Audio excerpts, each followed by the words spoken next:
Good morning, everyone, and thank you very much for giving me this opportunity.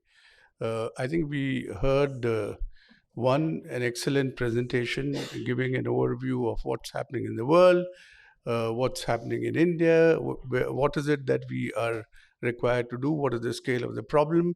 And then Mr. Kant laid out the complexity of the whole issue, and very ably, Shamika pointed out some of the encouraging initiatives that are going on at the state level, at the district level. So I think all these things put together, they go to prove one thing, and that is that just transition, or by whatever name you want to call it, is not going to be an easy exercise. And therefore, I think uh, this conference that has been organized, this dialogue that has been organized, assumes greater significance, greater relevance. And I'm particularly happy that Dr. Chandrabhushan, whom I've known for several years, continues to do the good work that was doing earlier. And he's a friend of environment. And I think we need more friends of environment than people who are simply beneficiaries of uh, the resources that nature provides, and they have a narrow utilitarian perspective towards nature. So I think that also is a part of the transition that we need to talk about, which is the transition in man's relationship with nature. And this transition, I think, is something that should lead to a transformation in the entire approach that humanity has towards natural resources. So I am extremely delighted to be here, and I am happy that I have this opportunity to represent the Asian Development Bank and provide the perspective from the ADB side. Before I get into some of the details of what I want to say, I just want to touch upon one of the points which Mr. Kant mentioned, that it requires the entire effort requires the multilateral organizations and other financial institutions to raise the level of their contribution, raise the level of their ambition. And I just want to share with you that the Asian Development Bank in December of 2021 at the Glasgow Summit announced that it will raise its climate financing goals from $80 billion dollars between 2019 and 2030 to $100 billion dollars during this period. So it's a significant increase in the ambition that ADB has for providing climate finance. The significant part of this is that $35 billion dollars of this 100 need to go for adaptation, which I think so far remains a neglected area. And the other part is that about $12 billion dollars of this would be provided for private sector, in the expectation that this $12 billion dollars could leverage up to $30 billion dollars from the market, the leveraging aspect which was touched upon earlier. So I just thought I'll share this with you. Now, what you witness, what all of us witnessed in the last 50 years, is that Asia and the Pacific has made huge development gains. Life expectancy has doubled. Infant mortality rate has fallen more than 70%, and per capita GDP has risen about 80-fold. However, the environmental impact of this model of growth that the region has emulated from countries that have achieved economic prosperity in the past continues to threaten the future. But now is the decade for action, and the Asia Pacific will be a key battleground for four reasons. First, the region is currently responsible for more than half of the global annual carbon dioxide emissions. And in the absence of new policies, these emissions are projected to increase by 16% relative to 2010 levels by 2030. Second, while energy consumption has spurred economic growth and lifted millions of people out of extreme poverty, the region remains home to two-thirds of the world's poor. Moreover, despite substantial improvements in electrification, energy poverty remains a daunting challenge, with 150 million people still without access to electricity in the region. Third, the region is also is exposed to various climate and weather related hazards.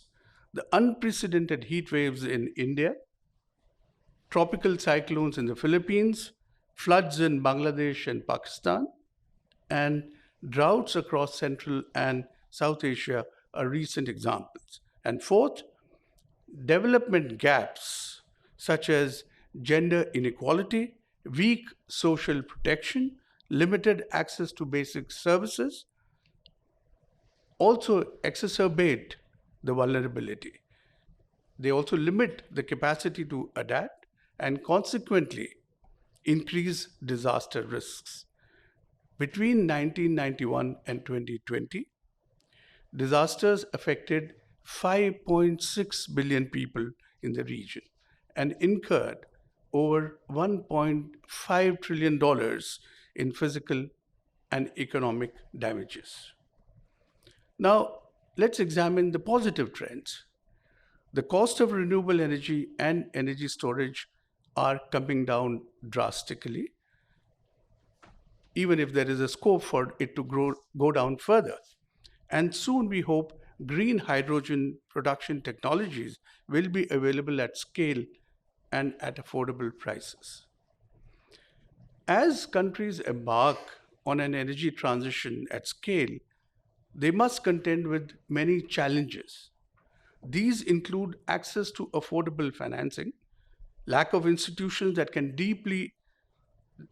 deploy financing effectively in new low carbon growth areas and technology risks. However, there are other challenges that are only recently becoming evident and whose far reaching impacts and mitigation measures are less understood. One key challenge is ensuring a just transition so that it is fair and inclusive as possible for everyone concerned. It should also be able to create opportunities for all and leave nobody behind. In this regard, ADB has signed onto a set of multilateral development bank just transition high level principles to articulate a common understanding of MDB support for just transition and guide MDB policies and activities. ADB also continues its engagements and consultations with developing member countries for incorporating the just component in the transition. The challenge, however, is how do we implement the just component and how do we convince stakeholders on the energy side and the just side to deliver a timely, efficient energy transition that truly has the just components embedded as a driver. And I think many of the issues were highlighted by all the three speakers. And I think we need to find ways in which they can be incorporated and addressed as we move forward. Now, just transition planning and implementation are multi-decade efforts that will require robust information on the domestic contexts, socio-economic impacts of the transition, needs and capacities of affected stakeholders, and feasibility of interventions. The reports that have been brought out, I think, serve very good purpose in this regard. To do this, ADB launched a Just Transition support platform at COP27. The Just Transition support platform is translating these high-level principles into concrete support, consistent with its priorities and mandates and the needs of its respective member countries.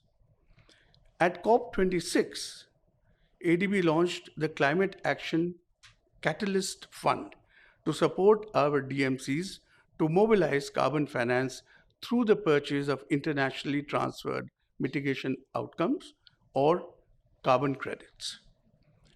Couple of other noteworthy initiatives of ADB in the context of energy transition include the Energy Transition Mechanism, ETM as it is popularly called, and this is to accelerate the move out of coal to clean energy. ETM advances replicable and scalable market based mechanisms that take advantage of low cost capital from various concessional, public, and private sources to incentivize the early retirement or repurposing of coal fired power plants, while also unleashing new investments in clean energy, grid, and storage. The other one is the ASEAN Catalytic Green Finance Facility. Now, let me focus briefly on India's energy transition that is underway. The government is to be congratulated for announcing series of new, very ambitious programs like the Green Hydrogen Mission, the Green Power Corridors, the Govardhan program, and support for scaling up battery energy storage. And also, India has made energy transition a central theme of G20 presidency. India's long term development strategy also makes it clear that achieving net zero must be done in a way that supports India's priorities of poverty eradication, increasing employment, and reaching a new level of prosperity. For this to happen, a just transition is essential to not only ensure socio-economic impacts are identified, but more importantly, to ensure that the transition takes advantage of India's potential to build human and social capital, foster entrepreneurship, and attract investment. In the coming decades, as the country transitions away from a reliance on coal to wind, solar, biomass, pumped storage, and other forms of renewable energy and storage, we will see the altering of existing occupations in terms of task compositions, structural changes, and a transformation of existing jobs and a requirement of new skills. Recognizing this, let me highlight a specific initiative that ADB is designing in India. Skills development measures are integral to enable individuals and communities to be future ready. In India's case, the good news is that the government has already put in place resources and institutions that can be leveraged to initiate work on supporting the just transition, including skills development.